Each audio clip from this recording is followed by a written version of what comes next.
Welcome students, welcome to my YouTube channel biology by professor Amit Kumar. हम लोग क्या study कर रहे थे? हम लोग स्टडी कर रहे थे new topic DNA application in eukaryotes, या हम लोग क्या बोल सकते हैं यूकैरियोटिक डीएनए एप्लीकेशन, ये हम लोग स्टडी कर रहे थे। लास्ट लेक्चर में हम लोगों ने क्या देखा था? लास्ट लेक्चर में हम लोगों ने बेसिक कॉन्सेप्ट देखा था रिगार्डिंग यूकैरियोटिक डीएनए एप्लीकेशन। आप लोग देख सकते हैं। आज हम लोग क्या करेंगे, थोड़ा डिटेल्ड स्टडी करेंगे कि कैसे करके यूकैरियोटिक डीएनए एप्लीकेशन होता है। तो प्रीवियस लेक्चर में हम लोगों ने क्या बोला था कि यूकैरियोटिक डीएनए एप्लीकेशन हम लोग बोलेंगे 4 स्टेप्स में होगा। ठीक है, पहला स्टेप क्या था? हम लोग बोलेंगे प्री इनिशिएशन स्टेप या मैकेनिज्म। दूसरा को हम लोगों ने क्या बोला था? Initiation mechanism. तीसरा को बोला था इलोंगेशन मैकेनिज्म और चौथा को बोला था टर्मिनेशन मैकेनिज्म। ठीक है, आज हम लोग सबसे फर्स्ट स्टेप देखेंगे जिसको हम लोग क्या बोलते हैं, जिसको हम लोग बोलते हैं प्री इनिशिएशन स्टेप, या क्या बोलते हैं हम लोग प्री इनिशिएशन मैकेनिज्म। ठीक है, तो ये क्या चीज होता है और इसके पीछे क्या क्या फैक्टर्स रिस्पॉन्सिबल होता है, ये सब सारा का सारा हम लोग कंप्लीट डिटेल्ड स्टडी करेंगे और ये बहुत इजी है। देखो क्या चीज है, हम लोग क्या स्टडी कर रहे हैं, देखिए क्या चीज है, मैं एक बार फिर से समझाता हूँ। ठीक है, हम लोग ये स्टडी कर रहे हैं, हम लोग ये डीएनए एप्लीकेशन इन यूकैरियोट्स हम लोग स्टडी कर रहे हैं। हम लोग क्या जानते हैं? देखो हम लोग ये जानते हैं कि ये यूकैरियोटिक सेल्स के केस में जो डीएनए होता है वो कैसा होता है, हम लोग बोलेंगे डबल स्ट्रैंडेड लीनियर डीएनए होता है। ठीक है, डबल स्ट्रैंडेड क्या चीज हम लोग बोलेंगे? Linear DNA. तो देखो ये क्या चीज हम लोग बोलेंगे? ये डबल स्ट्रैंडेड लीनियर डीएनए है। ये मिलता है किसमें? हम लोग बोलेंगे ये डीएनए मिलता है किसमें? हम लोग बोलेंगे यूकैरियोट्स में। हमेशा याद रखना।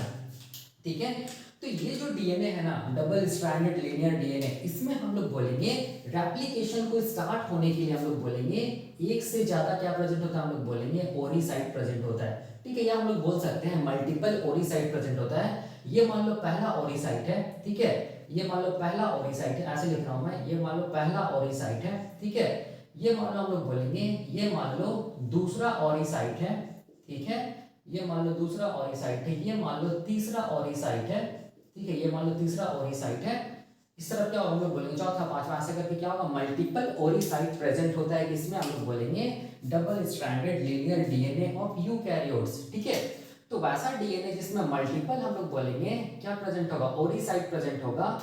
तो वैसे उस कंडीशन को हम लोग क्या बोलते हैं? उस कंडीशन को हम लोग बोलते हैं मल्टी रैप्लिकोनिक। क्या बोलेंगे उसको? मल्टी रैप्लिकोनिक। ठीक है, याद रखना है।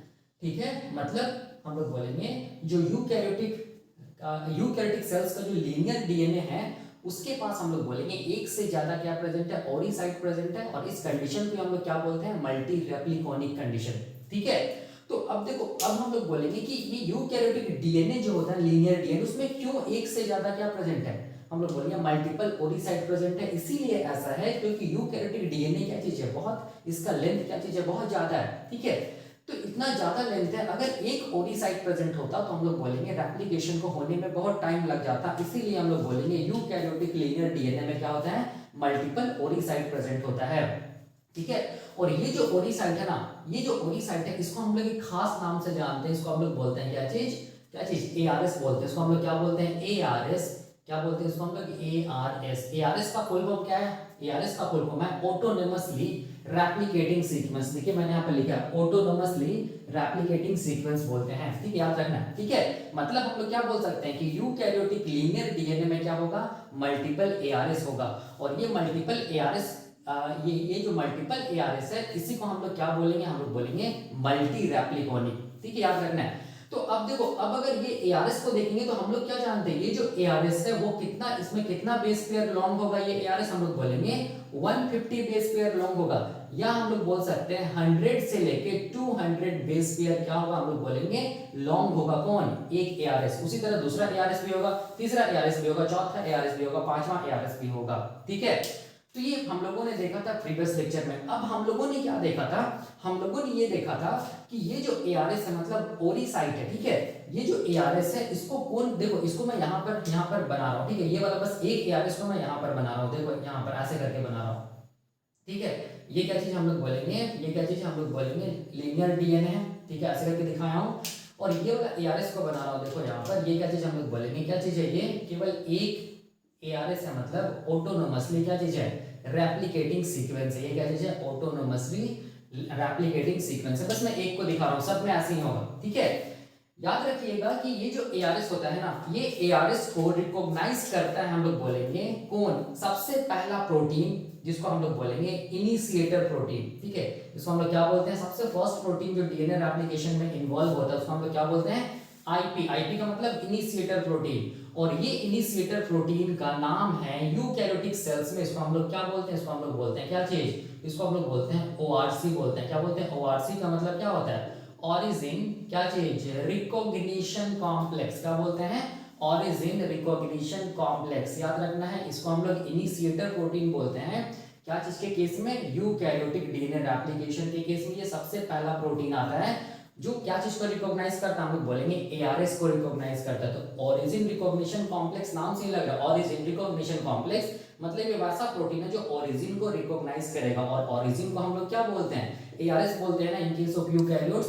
तो ये ORC क्या करेगा, देखो ध्यान से, ये ORC क्या करेगा, ये जो ARS है ना उससे आके क्या होगा, उसको रिकॉग्नाइज करेगा और इसको आके बाइंड कर जाएगा, ठीक है।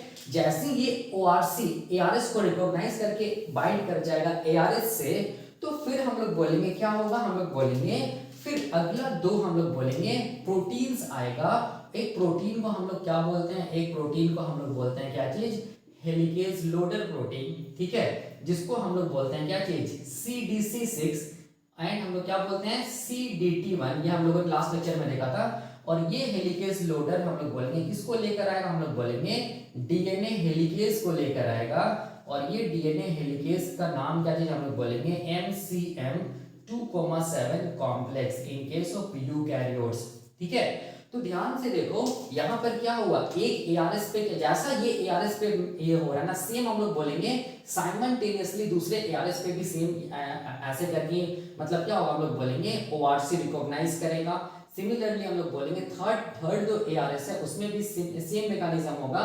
मतलब बताने का मतलब ये हो गया कि रेप्लिकेशन अगर स्टार्ट होगा तो एक साथ हम लोग बोलेंगे सारे ARS में क्या होगा, साइमल्टेनियसली रेप्लिकेशन स्टार्ट होगा इन केस ऑफ यूकैरियोट्स, ठीक है। तो अब देखो ये एक ARS पे क्या है होगा, हम लोग बोलेंगे बहुत सारा प्रोटीन्स का कॉम्प्लेक्स लग गया। एक हम लोग क्या, एक प्रोटीन का कॉम्प्लेक्स को हम लोग क्या बोल रहे हैं, ORC या इनिशिएटर प्रोटीन, या ORC का फुल फॉर्म क्या, ओरिजिन रिकॉग्निशन कॉम्प्लेक्स।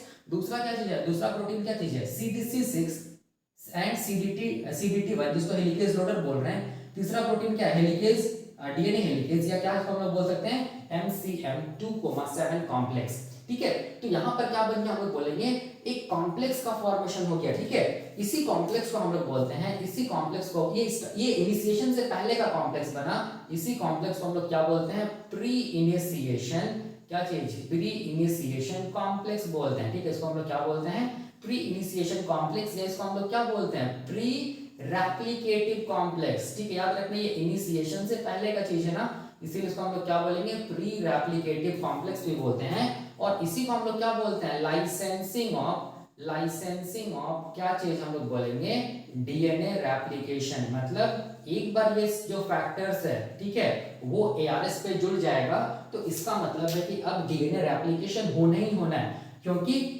ये कॉम्प्लेक्स को हम लोग क्या बोल रहे हैं, हम लोग बोल रहे हैं क्या चीज, लाइसेंसिंग ऑफ डीएनए रेप्लिकेशन बोल रहे हैं, ठीक है। और यही हम लोगों को स्टडी करना है, किसमें, हम लोग बोलेंगे प्री इनिशिएशन मैकेनिज्म में। मतलब ये इनिशिएशन से पहले का स्टेप है, मतलब हम लोग बोलेंगे अभी इनिशिएशन स्टार्ट नहीं हुआ है, अभी केवल क्या हुआ है, हम लोग बोलेंगे जो प्रोटीन्स है, जो फैक्टर्स है, वो क्या हुआ है, हम लोग बोलेंगे ARS पे या ओरी साइट पे लोड हुआ है, ठीक है, जिसको हम लोग क्या बोलेंगे, प्री इनिशिएशन कॉम्प्लेक्स या प्री इनिशिएशन क्या चीज, प्री रेप्लिकेटिव कॉम्प्लेक्स या प्री इनिशिएशन कॉम्प्लेक्स। इसको हम लोग क्या बोलते हैं, लाइसेंसिंग ऑफ डीएनए रेप्लिकेशन, ठीक है। और याद रखिएगा अभी तक हेलिकेज लोड हुआ है, यहाँ पर हेलिकेज का एक्टिवेशन अभी तक नहीं हुआ है, ठीक है। याद रखना है हेलिकेज का क्या हुआ है, लोडिंग हुआ है, लेकिन हेलिकेज का एक्टिवेशन अभी तक नहीं हुआ है, किसमें, प्री रेप्लिकेटिव कॉम्प्लेक्स या प्री इनिशिएशन कॉम्प्लेक्स जो बना है ARS पे, उसमें याद रखना है, ठीक है। और ये जितना का जितना काम हो रहा है, ये सब जितना भी काम हो रहा है, याद रखना है वो सेल साइकिल के हम लोग बोलेंगे फर्स्ट चेक पॉइंट पे होगा। याद रखना ये फर्स्ट चेक पॉइंट पे क्या होगा, हम लोग बोलेंगे लोडिंग ऑफ क्या चीज, ये प्रोटीन्स, कहाँ हम लोग बोलेंगे ARS पे। मतलब फर्स्ट चेक पॉइंट पे क्या चीज का फॉर्मेशन होगा, हम लोग बोलेंगे प्री इनिशिएशन कॉम्प्लेक्स का फॉर्मेशन होगा, या हम लोग क्या बोलेंगे प्री रेप्लिकेटिव कॉम्प्लेक्स का फॉर्मेशन होगा, हाँ, first check point of cell cycle.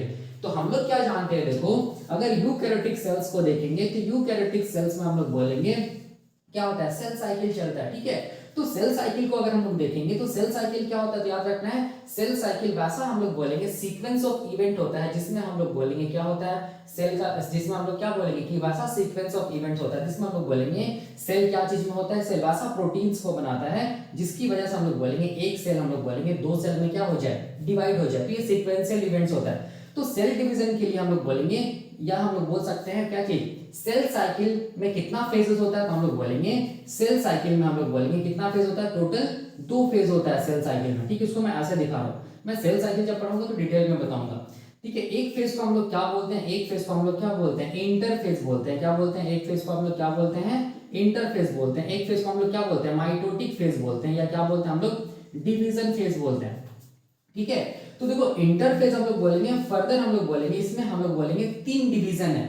एक को हम लोग क्या बोलते हैं, एक को हम लोग बोलते हैं गैप 1 फेज, आप लोग जानते भी होंगे। दूसरा को बोलते हैं सिंथेसिस फेज, तीसरा को क्या बोलते हैं गैप 2 फेज, ठीक है। और यहाँ पर क्या होगा, हम लोग बोलेंगे डिवीजन फेज में क्या आएगा, हम लोग बोलेंगे ये क्या आएगा, प्रोफेज आएगा, मेटाफेज आएगा, एनाफेज आएगा, टेलोफेज आएगा, कैरियोकाइनेसिस, ये सब होता है, ठीक है। तो अब देखो अब क्या चीज यहाँ पर इंपॉर्टेंट है, यहाँ पर इंपॉर्टेंट ये है कि ये फर्स्ट हम लोग बोलेंगे क्या है, गैप 1 फेज है ना, ठीक है। तो ये देखो ये जो गैप 1 फेज यहाँ से स्टार्ट हो रहा है हम लोग बोलेंगे, और ये कहाँ पर खत्म हो रहा है, यहाँ पर खत्म हो रहा है। तो जहां पर गैप 1 फेज खत्म होता है, ठीक है, यहाँ पर देखो, ठीक है, इसको हम लोग क्या बोलेंगे, इसको हम लोग बोलेंगे लेट गैप 1 फेज बोलेंगे, ठीक है। तो लेट गैप 1 जो होता है वहां पर देखो क्या होता है, हम लोग बोलेंगे फर्स्ट चेक पॉइंट होता है। क्या होता है, फर्स्ट चेक पॉइंट होता है, ठीक है। यहाँ पर क्या होता है, फर्स्ट चेक पॉइंट होता है। मतलब हम लोग बोलेंगे यहाँ पर ये समझिए, देखो डीएनए रेप्लिकेशन किस फेज में होगा, हम लोग बोलेंगे डीएनए रेप्लिकेशन किस फेज में होगा, सिंथेसिस फेज में होगा, या S phase of the cell cycle में होगा।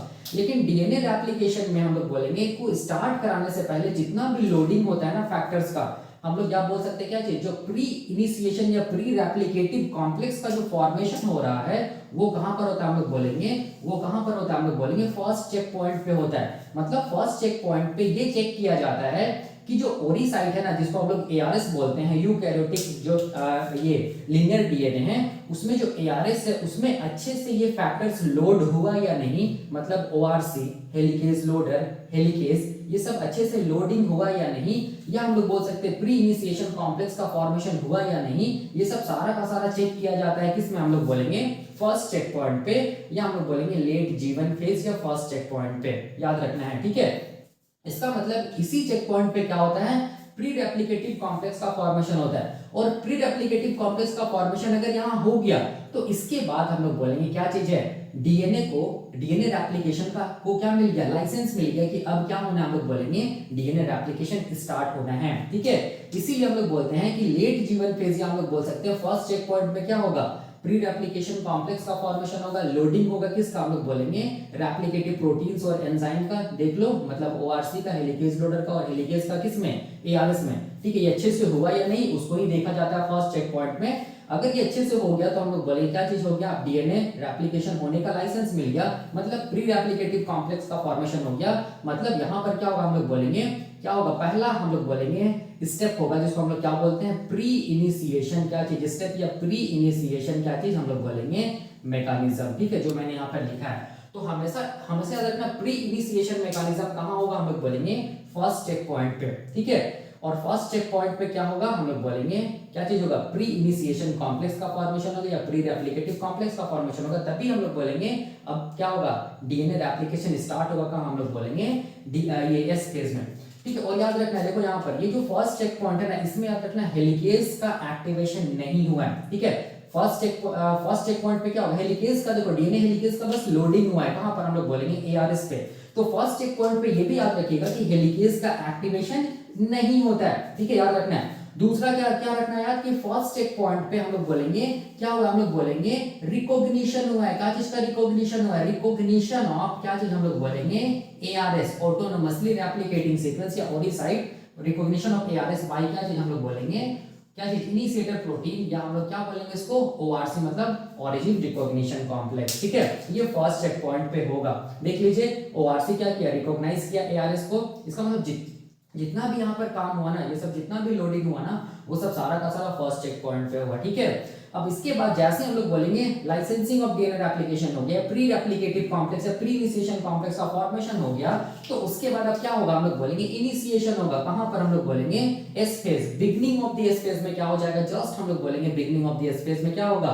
इनिशिएशन रेप्लिकेशन का स्टार्ट हो जाएगा यूकैरियोटिक सेल्स में। उसके बाद इसी फेज में इलोंगेशन भी होगा, इसी फेज में क्या होगा, रेप्लिकेशन का टर्मिनेशन भी होगा, क्योंकि डीएनए रेप्लिकेशन किस फेज में होता है, हम लोग बोलेंगे S phase of the cell cycle में होता है, ठीक है। इसको याद रखिएगा। मतलब हम लोग बोलेंगे यहां तक क्या था, हेलिकेज का एक्टिवेशन नहीं हुआ था फर्स्ट चेक पॉइंट पे, लेकिन जैसे हम लोग बोलेंगे लाइसेंस मिल गया डीएनए एप्लीकेशन को, मतलब जैसे ही एस फेज में इनिशिएशन स्टार्ट हुआ, तो इनिशिएशन में क्या होगा, हम लोग बोलेंगे सबसे पहले क्या चीज होगा, हेलिकेज का क्या होगा, हम लोग बोलेंगे एक्टिवेशन होगा। तो इससे हम लोग क्या बोल सकते हैं कि हेलिकेज का एक्टिवेशन किस फेज में होता है, हम लोग बोलेंगे S phase of the cell cycle होता है, ठीक है। तो ये सब क्यों हो रहा है, कैसे हो रहा है, ये सब सारा का सारा मैं डिटेल स्टडी मतलब अभी ये आप लोगों को पढ़ाऊंगा, ठीक है। तो ये चीज आप दिमाग में रखिएगा। तो अब देखो, अब मुझे क्या करना है, हम लोग वन बाय वन देख रहे हैं ना, हम लोग सारा मैकेनिज्म को वन बाय वन समझेंगे। पहले प्री इनिशिएशन मैकेनिज्म को समझ लेते हैं, फिर इनिशिएशन मैकेनिज्म समझते हैं, फिर इलोंगेशन, फिर टर्मिनेशन। तो दिमाग में क्या रखना है, प्री इनिशिएशन मैकेनिज्म का मतलब क्या चीज, प्री रेप्लिकेटिव कॉम्प्लेक्स का फॉर्मेशन या प्री इनिशिएशन कॉम्प्लेक्स का फॉर्मेशन, ठीक है। इसका मतलब हो गया कि ये फैक्टर्स का लोडिंग किस में हम लोग बोलेंगे एआरएस, तो वो कहां होगा, फर्स्ट चेक पॉइंट में होगा। तो वो कैसे होगा वो पहले हम लोग को जानना है, ठीक है।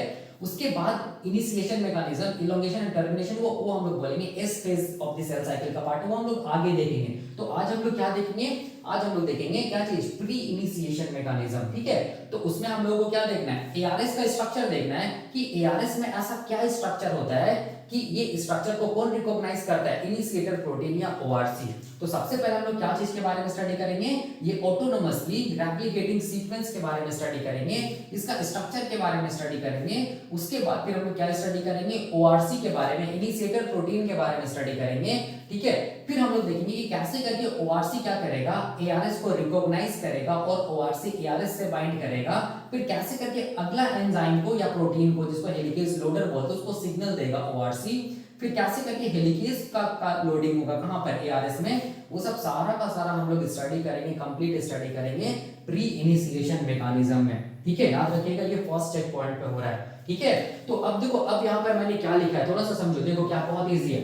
मैंने यहाँ पर ये लिखा है कि यूकैरियोटिक सेल्स जो होता है ना, उसमें डबल स्ट्रैंडेड लीनियर डीएनए मिलता है, ठीक है। और वो लीनियर डीएनए में बहुत सारा साइट्स प्रेजेंट होता है ओरिजिन ऑफ रेप्लिकेशन का, जिसको हम लोग क्या बोलते हैं, एआरएस बोलते हैं, या ऑटोनोमसली रेप्लिकेटिंग सीक्वेंस बोलते हैं। भाई मैंने लिखा है। अब ये जो ऑटोनोमसली रेप्लिकेटिंग सीक्वेंस होता है ना, ये हम लोग बोलेंगे 150 बेस पेयर लॉन्ग होता है, या इसका जो बेस पेयर का मतलब जो लेंथ होता है वो वैरी कर सकता है, ठीक। हम लोग बोलेंगे 100 से 200 बेस पेयर क्या हो सकता है, हम लोग बोलेंगे यहाँ पर ये वाला जो एआरएस होता है वो लॉन्ग हो सकता है, ठीक है। वही मैंने यहाँ पर लिखा है। उसके बाद मैंने क्या लिखा है कि जो यूकैरियोटिक डीएनए होता है हैविंग मेनी रेप्लिकेटिंग यूनिट, जिसको हम लोग क्या बोलते हैं, मल्टी रेप्लिकोनिक। मतलब हम लोग बोलेंगे, देखो ध्यान से, ये मल्टी रेप्लिकोनिक का मतलब क्या चीज से रिलेटेड, हम लोग बोलेंगे ओरिसाइट से रिलेटेड है। अगर एक से ज्यादा ओरिसाइट मिला या एआरएस मिला तो इसको हम लोग क्या बोलेंगे, इसको हम लोग बोलेंगे मल्टी रेप्लिकोनिक कंडीशन। और यूकैरियोटिक सेल्स का जो डीएनए होता है, लीनियर डीएनए, वो कैसा होता है, हम लोग बोलेंगे मल्टी रेप्लिकोनिक होता है। मतलब उसमें एक से ज्यादा क्या प्रेजेंट होता है, हम लोग बोलेंगे ओरिसाइट प्रेजेंट होता है या एआरएस प्रेजेंट होता है, ठीक है। तो ये मैंने लिखा है। अब मैं देखो क्या कर रहा हूं, अब वन बाय वन होगा। सबसे पहले हम लोग बोलेंगे एआरएस के स्ट्रक्चर में हम लोग देखेंगे कि एआरएस में क्या होता है। उसके बाद इसको कौन रिकॉग्नाइज करेगा, उसके बाद इसको कौन रिकॉग्नाइज करेगा, ओआरसी रिकॉग्नाइज करेगा, मतलब इनिशिएटर प्रोटीन रिकॉग्नाइज करेगा। तो ओआरसी के स्ट्रक्चर देखेंगे, ठीक है, कि ऐसा क्या ओआरसी में स्ट्रक्चर होता है या इनिशिएटर प्रोटीन कैसा क्या स्ट्रक्चर होता है, तो वो किसको रिकॉग्नाइज करे, एआरएस, या हम लोग बोलेंगे किसको, क्या बोलते हैं, ओरिसाइट को रिकॉग्नाइज करता है, ठीक है। उसके बाद कैसे करके सिग्नल मिलता है हेलिकेज लोडर को, कैसे करके हेलिकेज लोडर हेलिकेज को लोड करता है एआरएस पे, वो सब सारा का सारा हम लोग देखेंगे। और याद रखना, ये सब जितना भी फेजेस हो रहा है या जितना भी हम लोग बोलेंगे यहाँ पर स्टेप्स हो रहा है, जो भी यहाँ पर हम लोग बोलेंगे इवेंट हो रहा है, वो इवेंट हम लोग बोलेंगे कहाँ, हम लोग बोलेंगे सेल साइकिल के किस फेज में हो रहा है, फर्स्ट चेक पॉइंट पे हो रहा है। इसको याद रखिएगा, ठीक है। तो मैं यहाँ पर क्या कर रहा हूँ, देखो मैं यहाँ पर क्या कर रहा हूँ, स्ट्रक्चर सबसे पहले बता रहा हूँ कि एआरएस का क्या स्ट्रक्चर होता है, ठीक है। तो मैं यहाँ पर इसको मिटा रहा हूँ, देखो यहाँ पर। तो अभी मैं क्या बताऊंगा, अभी मैं बताऊंगा स्ट्रक्चर ऑफ क्या चीज, एआरएस, ठीक है। मतलब ऑटोनोमसली रेप्लिकेटिंग सीक्वेंस का क्या स्ट्रक्चर होता है, ठीक है। तो देखो क्या चीज़ है, बहुत ईजी है। देखो क्या चीज़ है, मैं यहाँ पर क्या कर रहा हूँ, मैं यहाँ पर क्या बना रहा हूँ, हम लोग बोलेंगे लीनियर डीएनए बना रहा हूँ ऐसे करके, ठीक है। ये मान लो यूकैरियोटिक, हम लोग बोलेंगे लीनियर डीएनए है। उसमें क्या होगा, हम लोग बोलेंगे मल्टीपल क्या प्रेजेंट होगा, एआरएस प्रेजेंट होगा। तो ये पहला एआरएस है या ओरी साइड प्रेजेंट होगा, जिसको हम लोग एआरएस बोलते हैं। ये दूसरा एआरएस है, ठीक है। ये क्या चीज हम लोग बोलेंगे, तीसरा क्या चीज हम लोग बोलेंगे, एआरएस है, ठीक है। मल्टीपल एआरएस प्रेजेंट होगा in case of eukaryotic linear DNA. ये कैसा डीएनए हम लोग बोलेंगे, डबल स्ट्रैंडेड क्या चीज, लीनियर डीएनए है। किसमें हम लोग बोलेंगे, यूकैरियोटिक सेल में, ठीक है। तो अब देखो, अब मैं क्या कर रहा हूँ, केवल एक एआरएस का जो स्ट्रक्चर है उसको मैग्नीफाई करके दिखा रहा हूँ कि ये एआरएस में दिखता क्या है, ठीक है। देखो ये एआरएस में क्या दिखेगा, ये तो डीएनए का ही सीक्वेंस है, तो इसमें क्या दिखेगा, न्यूक्लियोटाइड ही तो दिखेगा ना। तो देखो मैं इसको मैग्नीफाई करके दिखा रहा हूँ एक एआरएस को, ठीक है। यहाँ पर देखो ये वाला, ये मान लो क्या चीज है, ये क्या चीज मैं बनाया, ये क्या चीज है, एक एआरएस को मैं मैग्नीफाई करके दिखा रहा हूँ यहाँ से यहाँ। मान लीजिए एक ऑटोनोमसली रेप्लिकेटिंग सीक्वेंस है, मान लो, ठीक है। ये वाला, ये क्या चीज है, हम लोग बोलेंगे एक एआरएस है, यहाँ से यहाँ तक, ठीक है। ऐसे करके ऐसे दिखा रहा हूँ, ठीक है। अब देखो अब क्या चीज है, ये वाला बस एक एआरएस को मैं दिखाया हूँ, तो मैं यहाँ पर क्या लिख दे रहा हूँ, हम लोग बोलेंगे ये क्या चीज हम लोग बोलेंगे, ये क्या चीज है, ये है हम लोग बोलेंगे ऑटोनोमसली रेप्लिकेटिंग सीक्वेंस है, ठीक है। ये यहाँ तक है, ऑटोनोमसली रेप्लिकेटिंग सीक्वेंस है। और याद रखिएगा ये एआरएस जो है ऑटोनोमसली रेप्लिकेटिंग सीक्वेंस है, वो क्या होता है, हम लोग बोलेंगे वो नियरली हम लोग बोलेंगे 80 रिच होता है, ठीक है। क्यों 80 रिच होता है, क्योंकि यहीं पर क्या होगा, हम लोग बोलेंगे यहीं पर से क्या होगा, जो यूकैरियोटिक लीनियर डीएनए वो सेपरेट होना स्टार्ट होगा, ठीक है। और सेपरेशन के लिए क्या चाहिए, हम लोग बोलेंगे क्या चाहिए, ए और टी का 80 रिच सीक्वेंस चाहिए, क्योंकि ए और टी के बीच में कैसा बॉन्ड होता है, डबल हाइड्रोजन बॉन्ड होता है, जिसको डिसॉल्व करना एज कॉम्पेयर टू हम लोग बोलेंगे जी और सी की तुलना में क्या होता है, बहुत इजी होता है, ठीक है। इसीलिए हम लोग बोलेंगे एआरएस जो होता है वो कैसा रिच होता है, नियरली 80 रिच होता है। याद रखना जो भी ओरी साइट होगा ना वो हमेशा क्या होगा, 80 रिच होगा, क्योंकि ए और टी के बीच में डबल हाइड्रोजन बॉन्ड होता है। मतलब ए और टी का बेस पेयरिंग देखेंगे तो इसमें क्या होता है, दो हाइड्रोजन बॉन्ड्स होता है, जिसको डिसॉल्व करना बहुत इजी होता है, ताकि वहां से क्या हो सके, हम लोग बोलेंगे डीएनए अनवाइंड हो सके, डीएनए सेपरेट हो सके और रेप्लिकेशन हो सके। और जी और सी इसीलिए नहीं होता है क्योंकि जी और सी के बीच में जो बेस पेयरिंग होता है उसमें ट्रिपल हाइड्रोजन बॉन्ड्स का फॉर्मेशन होता है, और ये ट्रिपल हाइड्रोजन बॉन्ड्स को तोड़ने के लिए ज्यादा क्या चाहिए, एनर्जी चाहिए। इसीलिए हम लोग बोलेंगे जो जो ये ओरी साइट होता है या एआरएस होता है वो जी से रिच नहीं होता है, ठीक है। तो अब देखो अब क्या चीज है, अगर एआरएस को देखेंगे, एक एआरएस को देखेंगे तो उसमें हम लोग बोलेंगे 4 डोमेन्स होता है, या उसका 4 पार्ट्स होता है, या हम लोग बोल सकते हैं 4 एलिमेंट्स होता है। तो मैं यहाँ पर क्या बोल रहा हूँ कि ये एआरएस कंसिस्ट ऑफ 4 डोमेन्स, ठीक है। इट कंसिस्ट ऑफ हम लोग बोलेंगे 4 डोमेन, ठीक है। ये मान लो क्या चीज हम लोग बोलेंगे, ये पहला डोमेन है, ठीक है। ये क्या चीज हम लोग बोलेंगे, ये क्या चीज हम लोग बोलेंगे, ये मान लो ये क्या चीज हम लोग बोलेंगे, ये दूसरा डोमेन है। ये क्या चीज हम लोग बोलेंगे, ये मान लो ये तीसरा डोमेन है। तो वही मैंने यहाँ पे लिखा है कि इट कंसिस्ट ऑफ 4 डोमेन्स और एलिमेंट्स हम लोग बोल सकते हैं। जो सबसे पहला डोमेन होगा ना, जो सबसे पहला डोमेन होगा ना, उसको हम लोग क्या बोलेंगे, उसको हम लोग बोलेंगे क्या चीज, उसको हम लोग बोलेंगे ए डोमेन। उसको हम लोग क्या बोलेंगे, उसको हम लोग बोलेंगे ए डोमेन, याद रखना है। दूसरा जो ए डोमेन क्या हम लोग बोल सकते हैं, क्या चीज, ए एलिमेंट भी बोल सकते हैं, ठीक है। ए डोमेन या हम लोग क्या बोलेंगे इसको, ए एलिमेंट भी बोल सकते हैं, ठीक है। दूसरा जो हम लोग बोलेंगे एआरएस का जो दूसरा डोमेन होता है उसको हम लोग क्या बोलते हैं, उसको हम लोग बोलते हैं क्या चीज, उसको हम लोग बोलते हैं B1 डोमेन। इसको हम लोग क्या बोलेंगे, इसको हम लोग क्या बोलेंगे, इसको हम लोग बोलेंगे B1 डोमेन, या इसको हम लोग क्या बोलेंगे, B1 क्या चीज हम लोग बोलेंगे, एलिमेंट। क्या बोलेंगे, B1 डोमेन या B1 एलिमेंट, ठीक है। तीसरा जो हम लोग बोलेंगे डोमेन होता है एआरएस का, इसको हम लोग क्या बोलते हैं, इसको हम लोग बोलते हैं B2 डोमेन। इसको हम लोग क्या बोलते हैं, इसको हम लोग बोलते हैं B2 डोमेन, या क्या बोलेंगे हम उसको, हम लोग B2 एलिमेंट बोलेंगे, याद रखना है। और जो चौथा डोमेन होता है इसको हम लोग क्या बोलते हैं, चौथा जो डोमेन होता है एआरएस का, इसको हम लोग क्या बोलते हैं, इसको हम लोग बोलते हैं B3 डोमेन। क्या बोलेंगे इसको हम लोग, B3 डोमेन, या क्या बोलेंगे, B3 एलिमेंट बोलेंगे। B3 डोमेन बोलेंगे या क्या बोलेंगे, B3 एलिमेंट बोलेंगे। तो मैंने कुछ नहीं किया, मैंने क्या किया, एक एआरएस को मैग्नीफाई करके दिखाया, और उसमें क्या दिखा, हम लोग बोलेंगे 4 डोमेन्स दिखा। एक को हम लोग क्या बोलेंगे, ए डोमेन या ए एलिमेंट। दूसरा क्या बोलेंगे, B1 डोमेन या B1 एलिमेंट। तीसरा क्या बोलेंगे, B2 डोमेन या B2 एलिमेंट। और चौथा क्या बोलेंगे, हम लोग बोलेंगे B3 डोमेन या B3 एलिमेंट। वही मैंने लिखा है यहाँ पर, the structure of ARS consist of 4 domains और एलिमेंट्स, फर्स्ट A1 डोमेन और फर्स्ट A डोमेन और A एलिमेंट, दूसरा क्या चीज B1 डोमेन और B1 एलिमेंट, तीसरा क्या चीज B2 डोमेन और B2 एलिमेंट, और चौथा क्या चीज B3 डोमेन और B3 एलिमेंट। ठीक है, अब देखो अब क्या चीज है बहुत इंपॉर्टेंट है। अब देखो अब हम लोग बोलेंगे, अगर हम लोग ए डोमेन के बारे में बात करेंगे, याद रखना है अगर हम लोग ए डोमेन के बारे में बात करेंगे तो ए डोमेन में याद रखना है ए डोमेन जो है ना, ए डोमेन, अच्छा इसको पहले हम लोग ऐसा देख लेते हैं। अगर हम लोग ए डोमेन, याद रखना है ए डोमेन और B1 डोमेन, मैंने क्या बोला, ए डोमेन और एंड B1 डोमेन, ये दोनों को मिला के हम लोग कलेक्टिवली नोन एज, याद रखना है ए डोमेन एंड B1 डोमेन, ये दोनों को मिला के हम लोग क्या बोलते हैं, कलेक्टिवली नोन एज क्या चीज हम लोग बोलेंगे, क्या चीज ORC, क्या चीज बाइंडिंग डोमेन, याद रखना इसको हम लोग क्या बोलेंगे, ORC बाइंडिंग डोमेन बोलेंगे। ORC को हम लोग क्या बोलते हैं, ऑरिजिन रिकॉग्निशन कॉम्प्लेक्स, इसको हम लोग क्या बोलेंगे, इनिशिएटर प्रोटीन बोलते हैं ना ORC को, तो इसको हम लोग क्या बोलेंगे, ए डोमेन और B1 डोमेन को मिलाकर हम लोग क्या बोलेंगे, ORC बाइंडिंग डोमेन, या क्या बोलेंगे हम लोग इसको कोर डोमेन भी बोलेंगे, इसको हम लोग क्या बोलेंगे, कोर डोमेन भी बोलेंगे। याद रखना है, इसका मतलब हो गया कि हम लोग बोलेंगे ARS जो पार्ट होता है ना, ARS का ए डोमेन और B1 डोमेन को रिकॉग्नाइज कौन करता है, हम लोग बोलेंगे कौन रिकॉग्नाइज करता है, इनिशिएटर प्रोटीन या ORC। तभी तो इसको हम लोग क्या बोल रहे हैं, ORC बाइंडिंग डोमेन, मतलब ये वाला पार्ट से क्या बाइंड करेगा, क्या बाइंड करेगा, ए डोमेन और B1 डोमेन से क्या बाइंड करेगा, हम लोग बोलेंगे इनिशिएटर प्रोटीन बाइंड करेगा या ORC बाइंड करेगा, इसीलिए इसको हम लोग क्या बोलते हैं, ए एंड B1 डोमेन को मिलाकर ORC बाइंडिंग डोमेन या कोर डोमेन बोलते हैं। याद रखना इंपॉर्टेंट है, ठीक है।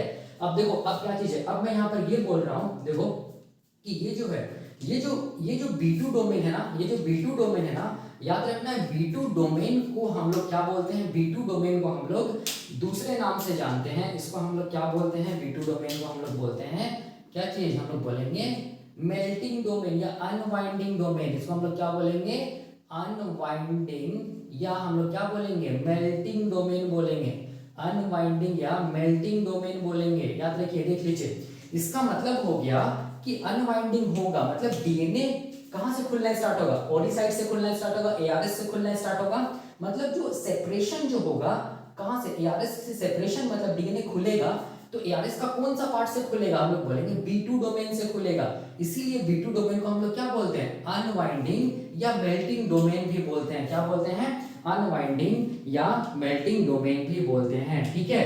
इसका मतलब देखो ध्यान से, अनवाइंडिंग कौन करता है, हेलिकेज करता है ना, इसका मतलब याद रखना है कि B2 डोमेन से ही कौन बाइंड करेगा, B2 डोमेन से ही कौन बाइंड करेगा, हम लोग बोलेंगे डीएनए हेलिकेज बाइंड करेगा। याद रखना है, हेलिकेज बाइंड करेगा, ठीक है। किससे बाइंड करेगा, B2 डोमेन से, क्योंकि B2 डोमेन से ही क्या होगा, हम लोग बोलेंगे डीएनए खुलना स्टार्ट होगा, ठीक है। और हेलिकेज को हम लोग क्या बोलते हैं, MCM2,7 क्या चीज, कॉम्प्लेक्स बोलते हैं, ठीक है। तो इससे हम लोग ये सीखे कि B2 डोमेन को हम लोग क्या बोलते हैं, अनवाइंडिंग डोमेन बोलते हैं, मेल्टिंग डोमेन बोलते हैं। और B2 डोमेन याद रखना है, हम लोग बोलेंगे 80 रिच होता है, ये बहुत ज्यादा क्या होता है, 80 रिच होता है, कौन, B2 डोमेन, याद रखना है, ठीक है। मतलब अनवाइंडिंग या मेल्टिंग कहां से होगा, हम लोग बोलेंगे B2 डोमेन से होगा ऑफ ARS, याद रखिएगा, ठीक है। और तीसरा देखो, ये जो लास्ट डोमेन है ना, जिसको हम लोग क्या बोलते हैं, B3 या B3 डोमेन बोलते हैं, हम लोग बोलेंगे B3 एलिमेंट बोलते हैं। तो ये डोमेन को हम लोग इन अदर वर्ड्स, इसको हम लोग क्या बोलते हैं, इसको हम लोग बोलते हैं क्या चीज, इसको हम लोग बोलते हैं ABF1 क्या चीज, बाइंडिंग डोमेन भी बोलते हैं, ABF1 बाइंडिंग डोमेन भी बोलते हैं। अब देखो ABF1 का फुल फॉर्म क्या होता है, हम लोग बोलेंगे A का फुल फॉर्म होता है ARS, ऑटोनोमसली क्या चीज, रेप्लिकेटिंग सीक्वेंस, क्या होता है हम लोग बोलेंगे, B का मतलब क्या होगा यहाँ पर बाइंडिंग, F का मतलब क्या होगा, हम लोग बोलेंगे फैक्टर 1, ठीक है। याद रखना ABF1 का फुल फॉर्म क्या होगा, ARS बाइंडिंग फैक्टर। इसका मतलब ये डोमेन से एक फैक्टर बाइंड करता है, जिसको हम लोग क्या बोलते हैं, इसको हम लोग बोलते हैं क्या चीज, ABF1 फैक्टर। और ये ABF1 फैक्टर क्या करता है, हम लोग बोलेंगे, ये क्या करता है, हम लोग बोलेंगे, ये क्या करता है, देखो ध्यान से, ये क्या करता है, हम लोग बोलेंगे इनहैंसेस क्या चीज, हम लोग बोलेंगे the helicase activity, enhances the helicase activity, ठीक है, ऑफ क्या चीज, हम लोग बोलेंगे B2 domain, of B2 domain. इसका मतलब ये ABF1 फैक्टर क्या करता है, हम लोग बोलेंगे यहां से जो हेलिकेज बाइंड किया है किससे, B2 डोमेन से, उस हेलिकेज की एक्टिविटी को और इनहैंस करता है, जिसकी वजह से B2 डोमेन में क्या होता है, हम लोग बोलेंगे आसानी से हेलिकेज क्या करता है, अनवाइंड करता है, किसको हम लोग बोलेंगे B2 डोमेन को, ऑफ क्या चीज, ARS। ठीक है। तो वही मैंने यहाँ पर लिखा है, देखो वही मैंने यहाँ पर लिखा है, ठीक है। तो अब देखो, अब यहाँ पर का आंसर देखो, यहाँ पर एक मैं क्वेश्चन लिखा हूँ कि where does melting takes place at ARS, मतलब एआरएस का कौन सा पार्ट से हम लोग बोलेंगे डीएनए सेपरेट होता है या मेल्टिंग होता है, तो कौन सा हम लोग बोलेंगे, कौन सा पार्ट हम लोग बोलेंगे, melting of ARS occur with in B2 domain. B2 domain होता है, क्यों, क्योंकि B2 डोमेन क्या होता है, हम लोग बोलेंगे AT रिच होता है। मैंने बताया नियरली ये एआरएस क्या चीज है, AT रिच होता है, लेकिन यहाँ पर ज्यादा A और T का सीक्वेंस मिलता है, इसीलिए B2 डोमेन से क्या होता है, हम लोग बोलेंगे मेल्टिंग स्टार्ट होगा, ठीक है। अब देखो, अब याद कीजिए हम लोग जब प्रोकैरियोटिक सेल्स के बारे में स्टडी किए थे, तो प्रोकैरियोटिक सेल्स का जो डीएनए था, कैसा डीएनए था, सर्कुलर डीएनए था ना, याद करो। और वो सर्कुलर डीएनए का हम लोग बोलेंगे कितना सर्कुलर डीएनए था, याद करो। प्रोकैरियोटिक सेल्स को अगर हम लोग देखे थे, ठीक है, केवल क्या होता है, एक हम लोग बोलेंगे ओरिसी प्रेजेंट था, और ये ओरिसी को जब हम लोग मैग्नीफाई करके देखे थे, तो इस ओरिसी में हम लोग बोलेंगे दो पार्ट था, ठीक है। एक पार्ट को हम लोग क्या बोले थे, एक पार्ट को हम लोग बोले थे डीयू एरिया। डीयू का मतलब क्या चीज, हम लोग बोलेंगे डीएनए अनवाइंडिंग क्या चीज, एलिमेंट, डीएनए अनवाइंडिंग एलिमेंट, याद कीजिए। दूसरा पार्ट को हम लोग क्या बोले थे, डीएनए ए बॉक्स बोले थे, याद कीजिए। और ये जो डीयू एरिया था वो हम लोग बोलेंगे 13 मर, इसमें क्या था, कंसेंसस सीक्वेंस था, ठीक है। और मेल्टिंग जो हो रहा था किसका, प्रोकैरियोटिक डीएनए जब रेप्लिकेशन हो रहा था, तो ओरिसी में जो मेल्टिंग हो रहा था वो कहां से हो रहा था, हम लोग बोलेंगे डीयू एरिया से हो रहा था ना, ठीक है। जो 13 मर जिसमें क्या था, 13 मर क्या था, हम लोग बोलेंगे कंसेंसस सीक्वेंस था ना। डीयू क्या बोल रहे हैं, डीएनए अनवाइंडिंग, मतलब यहीं से क्या होगा, डीएनए अनवाइंड होगा। तो याद रखना है, ये जो डीयू एरिया होता है, ये 13 मर होता है, वो इक्विवेलेंट होता है किसके, हम लोग बोलेंगे B2 डोमेन ऑफ क्या चीज, हम लोग बोलेंगे यूकैरियोटिक एआरएस, ठीक है। वही मैंने यहां पर लिखा है, the B2 domain is equivalent to, हम लोग बोलेंगे डीयू एरिया या 13 मर ऑफ ओरिसी ऑफ क्या चीज, हम लोग बोलेंगे प्रोकैरियोट्स। इसको याद रखिएगा, इंपॉर्टेंट है, ठीक है।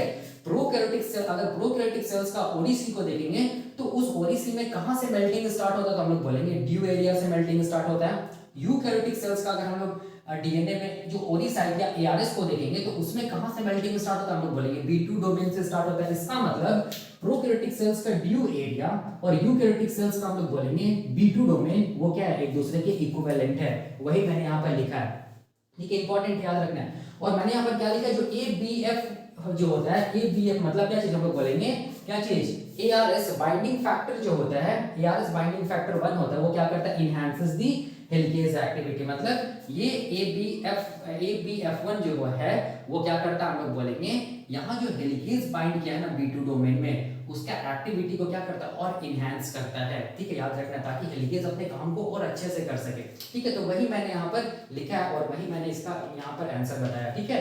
तो अब देखो, अब हम लोग कहाँ चलते हैं, हम लोग थोड़ा सा पहले चलते हैं, देखो ध्यान से, यहाँ पर देखो मैंने क्या बताया था, structure of ARS, it consist of 4 domain. एक क्या था, ए डोमेन या एलिमेंट, B1 डोमेन या एलिमेंट, B2 डोमेन या एलिमेंट, और क्या चीज B3 डोमेन या हम लोग बोलेंगे B3 एलिमेंट, ठीक है। तो अब देखो, इन अदर वर्ड्स हम लोग क्या बोल सकते हैं कि structure of ARS consist of 3 parts. पहला क्या बोलेंगे, ORC बाइंडिंग डोमेन। देखो ध्यान से, ये क्या चीज है, ORC बाइंडिंग डोमेन है, या हम लोग क्या बोल सकते हैं, ये वाला पार्ट को क्या बोलेंगे, ORC बाइंडिंग डोमेन या कोर डोमेन बोलते हैं, ठीक है। जहां से क्या, जिसका दो पार्ट होता है, A domain and B1 domain, यहीं से क्या बाइंड करेगा, इनिशिएटर प्रोटीन या ORC बाइंड करेगा, मतलब रिकॉग्नाइज किसको करेगा, हम लोग बोलेंगे ORC किसको रिकॉग्नाइज करेगा, A domain and B1 domain को रिकॉग्नाइज करेगा, याद रखिएगा, जो ARS में प्रेजेंट है, इसीलिए इसको क्या बोलते हैं, ORC बाइंडिंग डोमेन। तो हम लोग ऐसे भी बोल सकते हैं। दूसरा क्या चीज है, अनबाइंडिंग डोमेन या मेल्टिंग डोमेन। तो देखो, ये वाला कौन सा डोमेन है, ये वाला अनबाइंडिंग डोमेन है या मेल्टिंग डोमेन है, क्योंकि यहाँ पर क्या हो रहा है, हम लोग बोलेंगे यहाँ पर क्या हो रहा है, मेल्टिंग हो रहा है ना, इसका मतलब इसको हम लोग क्या बोल सकते हैं, B2 डोमेन को अनबाइंडिंग या मेल्टिंग डोमेन बोल सकते हैं। वही मैंने यहाँ पर लिखा, मतलब हेलिकेज किससे बाइंड करेगा, हम लोग बोलेंगे ये B2 डोमेन से बाइंड करेगा, इसलिए तो इसको क्या बोल रहे हैं, अनबाइंडिंग या मेल्टिंग डोमेन बोल रहे हैं, क्योंकि यहीं से क्या होगा, अनबाइंडिंग या मेल्टिंग होगा। तीसरा क्या चीज है, ABF1 binding domain. ABF1 binding domain किससे बाइंड करेगा, हम लोग बोलेंगे B3 से बाइंड करेगा, इसीलिए इसको हम लोग क्या बोल रहे हैं, ABF1 बाइंडिंग डोमेन भी बोल रहे हैं, क्योंकि ये फैक्टर बाइंड करता है B3 डोमेन से, और ये फैक्टर जैसे B3 डोमेन से बाइंड करता है, तो ये क्या करता है, ये जो हेलिकेज जो बाइंड किया है B2 डोमेन से, उसका एक्टिविटी को और एनहांस कर देता है, जिसकी वजह से और ज्यादा क्या होता है, यहाँ पर मेल्टिंग होता है, हम लोग बोलेंगे B2 डोमेन से, ठीक है। और ये जो B2 डोमेन होता है, इनके केस ऑफ यूकैरियोट्स, जो B2 डोमेन होता है ARS का, वो हम लोग बोलेंगे प्रोकैरियोटिक सेल्स का जो ओरिसी होता है, उसके ड्यू एरिया या 13 मर के इक्विवेलेंट होता है, ठीक है, याद रखिएगा। तो वही मैंने यहाँ पर लिखा है और वही मैंने यहाँ पर डायग्राम से समझाया। अब देखिए, अब हम लोग क्या देख रहे हैं, देखिए अब इंपॉर्टेंट क्या चीज है, सारा का सारा यहाँ पर इंपॉर्टेंट ही है, सबसे क्वेश्चन बन सकता है। देखो अब अगर हम लोग ए डोमेन के बारे में बात करेंगे ना, ए डोमेन या ए एलिमेंट के बारे में बात करेंगे, तो याद रखना है ये, इसमें हम लोग बोलेंगे ये कितना बेस पेयर लॉन्ग होगा, तो याद रखना है कि हम लोग बोलेंगे 14 बेस पेयर लॉन्ग होगा। ये कितना बेस पेयर लॉन्ग होगा, ये इंपॉर्टेंट है, ये हम लोग बोलेंगे 14 बेस पेयर क्या होगा, हम लोग बोलेंगे ये लॉन्ग होगा, कौन, ए डोमेन, ठीक है। अब उसमें से हम लोग बोलेंगे 14 बेस पेयर में से, देखो ध्यान से, 14 बेस पेयर में से हम लोग बोलेंगे क्या होगा, हम लोग बोलेंगे 11 बेस पेयर जो होगा ना वो हाईली कंजर्व होगा। मतलब देखो ध्यान से, ये मान लो क्या चीज है, ये पहला बेस पेयर है, देखो ये मान लो पहला बेस पेयर है, ये क्या चीज हम लोग बोलेंगे दूसरा, ये दूसरा बेस पेयर, ये क्या चीज है तीसरा बेस पेयर, ये क्या चीज है चौथा बेस पेयर, ये क्या चीज है पांचवा बेस पेयर, ये क्या है छठा बेस पेयर, ये सातवां, ये आठवां, ये नौवां, ये 10वां बेस पेयर, ये 11वां बेस पेयर, ये 12वां बेस पेयर, ये 13वां बेस पेयर, और ये क्या चीज हम लोग बोलेंगे 14वां बेस पेयर, ठीक है। 14 बेस पेयर यहाँ पर देख लो, काउंट कर सकते हो, क्या चीज है पहला, दूसरा, तीसरा, चौथा, पांचवा, छठा, सातवां, आठवां, नौवां, 10वां, 11वां, 12वां, 13वां, लास्ट में क्या है 14, ये ठीक है। अब ये 14 जो बेस पेयर होता है ना, इसमें से हम लोग बोलेंगे 11 जो बेस पेयर होता है ना, 11 बेस पेयर, देखो ध्यान से, इसमें से क्या है हम लोग बोलेंगे 11 बेस पेयर, देखो क्या क्या, देखो ध्यान से, 14 में से हम लोग बोलेंगे 11 बेस पेयर, देखो ध्यान से क्या चीज हम लोग बोलेंगे 1 2 3 4 5 6 7 8 9 10 11, ठीक है। यहाँ से देखो, यहाँ से ये क्या चीज, यहाँ से लेके यहाँ तक देखो ध्यान से, ठीक है, यहाँ से लेके यहाँ तक ये कितना हम लोग बोलेंगे, ये 11 बेस पेयर होगा, बिल्कुल देखो ध्यान से, ये पहला, दूसरा, तीसरा, चौथा, ये देखो ये पहला, ये दूसरा, ये तीसरा, ये चौथा, ये पांचवा, ये छठा, सातवां, आठवां, नौवां, 10वां और ये 11वां। ये जो 11 जो बेस पेयर होता है ना, ये 11 बेस पेयर हम लोग बोलेंगे हाईली कंजर्व होता है। ये जो 11 बेस पेयर है ना, वो क्या होता है हम लोग बोलेंगे हाईली, क्या होता है हम लोग बोलेंगे कंजर्व होता है। याद रखना, ये हाईली कंजर्व सीक्वेंस होता है, ठीक है।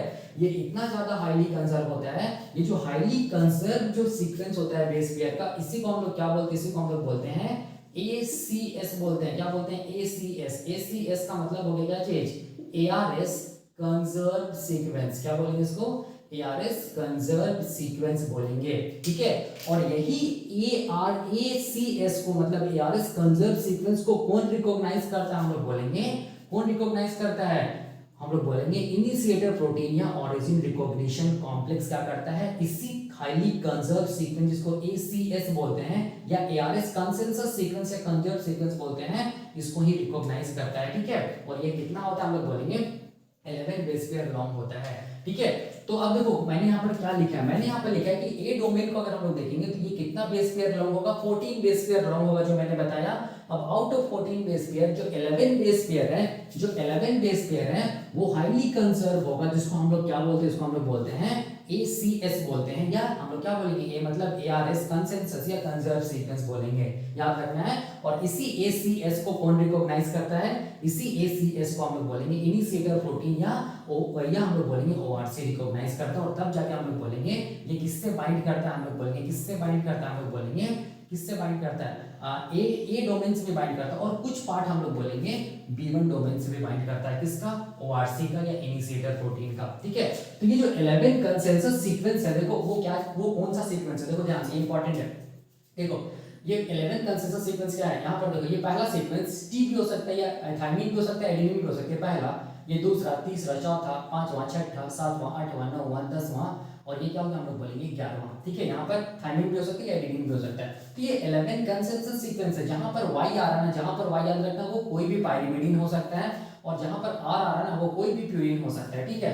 पाइरिमिडीन का मतलब जहां पर Y आ रहा है वहां पर C भी हो सकता है, और क्या हो सकता है हम लोग बोलेंगे, क्या हो सकता है, थाइमिन भी हो सकता है, क्योंकि साइटोसिन और थाइमिन क्या है, पाइरिमिडीन है। और जहां पर R आ रहा है, R मतलब प्यूरिन, ये क्या हो सकता है, A भी हो सकता है, और क्या हो सकता है हम लोग बोलेंगे, क्या हो सकता है, G हो सकता है। मतलब ये जो R है वहां पर A भी हो सकता है, G भी हो सकता है, जहां पर Y है वहां पर कोई भी पाइरिमिडीन या साइटोसिन या थाइमिन हो सकता है, ठीक है। तो याद रखना यही कंसेंसस सीक्वेंस को हम लोग क्या बोलते हैं, यही कंसेंसस 11 कंसेंसस सीक्वेंस को हम लोग क्या बोलते हैं, क्या बोलते हैं, हम लोग बोलेंगे क्या चीज, ARS कंजर्व सीक्वेंस बोलते हैं। ये इंपॉर्टेंट है, याद रखना एग्जाम में, ठीक है। अब देखो, अब मैंने यहाँ पर क्या लिखा है, मैंने यहाँ पर क्या लिखा है कि यहाँ पर क्या चीज है, ए डोमेन और B1 डोमेन है, इसको हम लोग क्या बोलते हैं, और ये क्या बोलते हैं, ORC बाइंडिंग डोमेन भी बोलते हैं, कोर डोमेन भी बोलते हैं ना, ठीक है।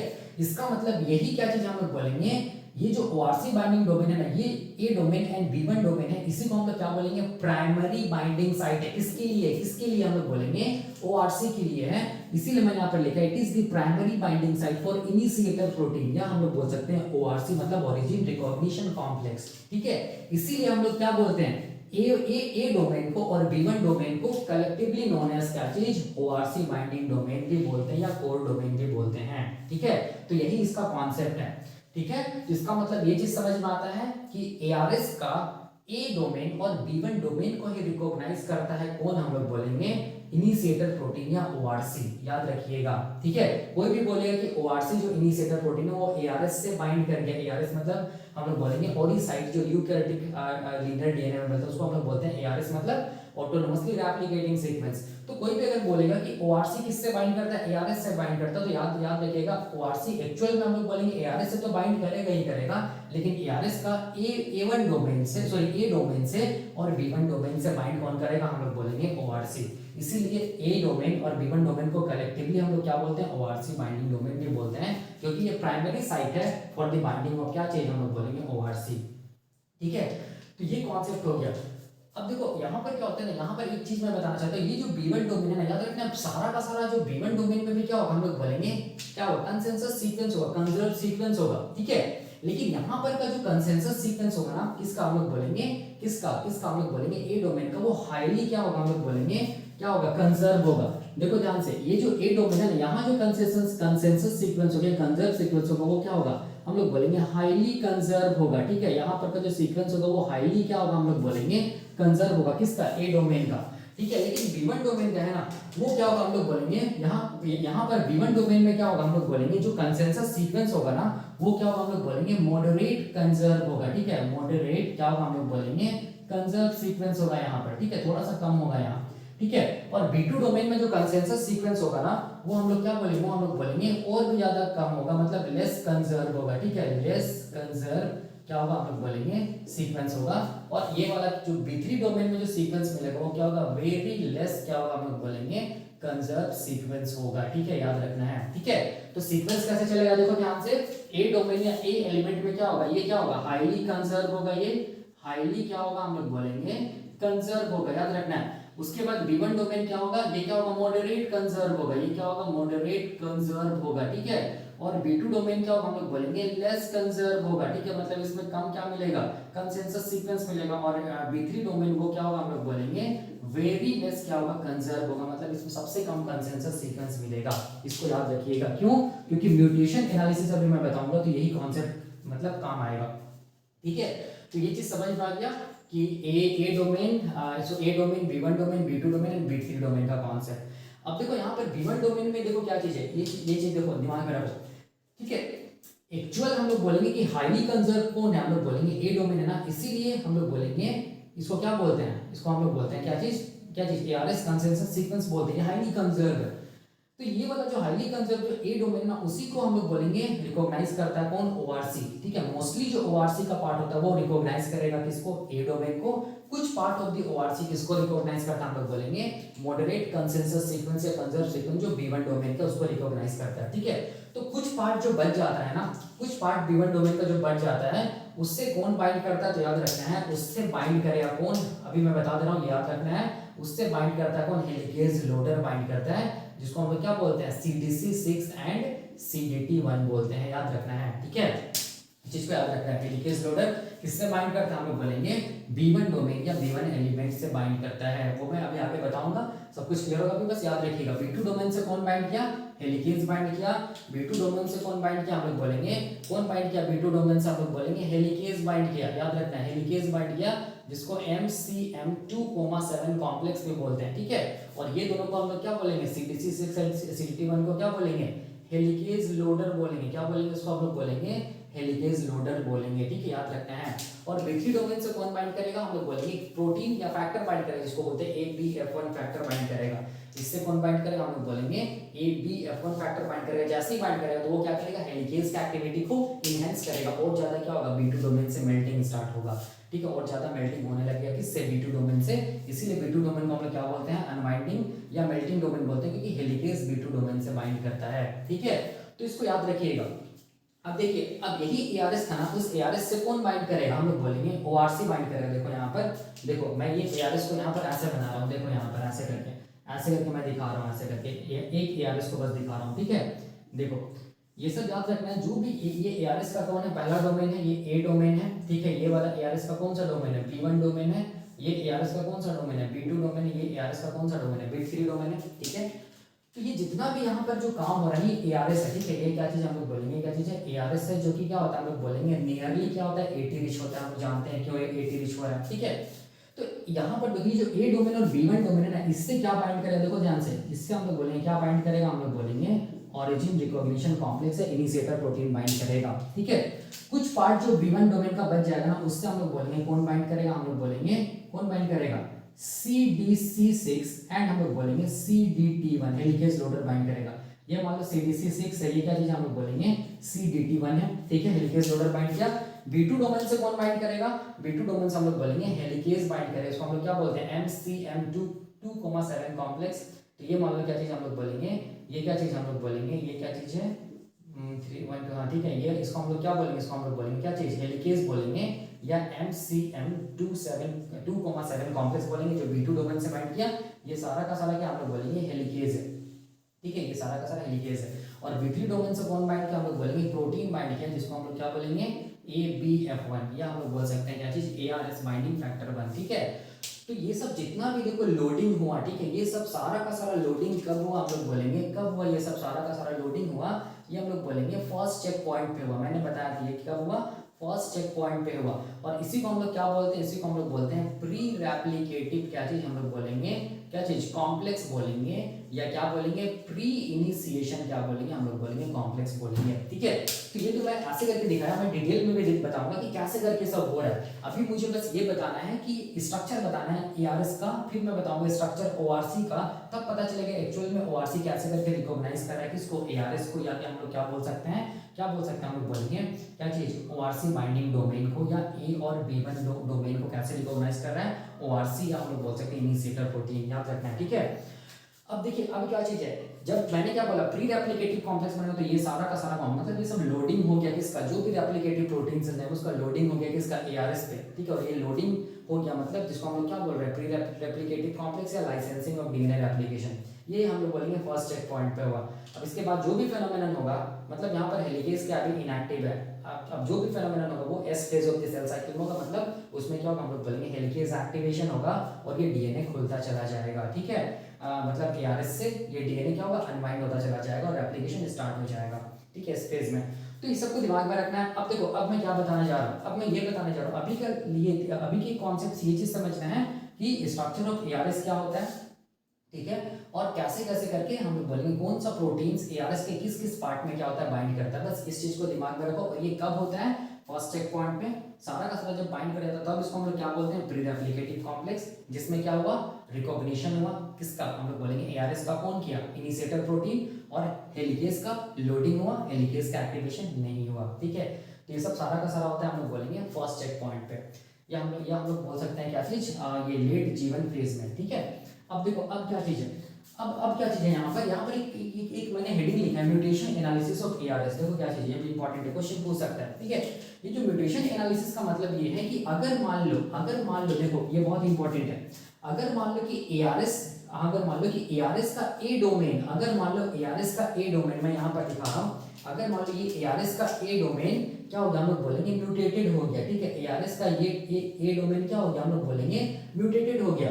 तो याद रखना है ARS काम नहीं करेगा, ARS अपना सारा फंक्शन को क्या कर देगा, लॉस कर देगा, मतलब कोई भी प्री रेप्लिकेटिव कॉम्प्लेक्स का फॉर्मेशन नहीं होगा, कभी भी DNA रेप्लिकेशन का लाइसेंसिंग नहीं होगा, मतलब DNA रेप्लिकेशन नहीं होगा। कब हम लोग बोलेंगे, जब ARS क्या हो जाए, ARS का A डोमेन क्या हो जाए, म्यूटेट हो जाए, वही मैंने यहाँ पे लिखा है when the A domain is mutated then ARS loses all its activity because it is highly conserved, क्योंकि ये highly conserved डोमेन है, ठीक है। अगर इसमें म्यूटेशन हो गया तो कोई भी हम लोग बोलेंगे ARS काम नहीं करेगा, ठीक है, वही मैंने यहाँ पर लिखा है complete loss of function of ARS हो जाएगा कब हम लोग बोलेंगे, जब ए डोमेन या ए एलिमेंट क्या हो जाए, म्यूटेट हो जाए, तो कंप्लीट लॉस ऑफ क्या हो जाएगा, फंक्शन हो जाएगा एआरएस पे।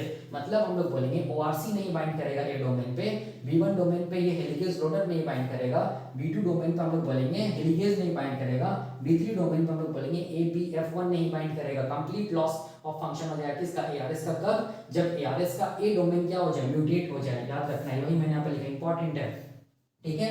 दूसरा पॉइंट क्या है, दूसरा पॉइंट में मैं ये लिखा हूं कि अगर म्यूटेशन हो जाए बी1 डोमेन में, ठीक है, बी2 डोमेन में या बी3 डोमेन में अगर म्यूटेशन हो जाए, ठीक है, मैंने क्या लिखा है, अगर बी1 डोमेन में म्यूटेशन हो जाए, बी2 डोमेन में, बी3 डोमेन में म्यूटेशन हो जाए, तो क्या होगा, ए1 डोमेन में मान लो म्यूटेशन नहीं हुआ, लेकिन किस में म्यूटेशन हो गया, बी1, बी2 एंड बी3 डोमेन में म्यूटेशन हो गया मान लो एआरएस का, तो क्या होगा, तो हम लोग बोलेंगे ये result in the reduction of function of ARS but not complete loss of ARS function. मतलब हम लोग बोलेंगे कि एआरएस का जो फंक्शन है वो क्या हो जाएगा, उसमें थोड़ा सा रिडक्शन होगा, लेकिन complete loss of function of ARS नहीं होगा।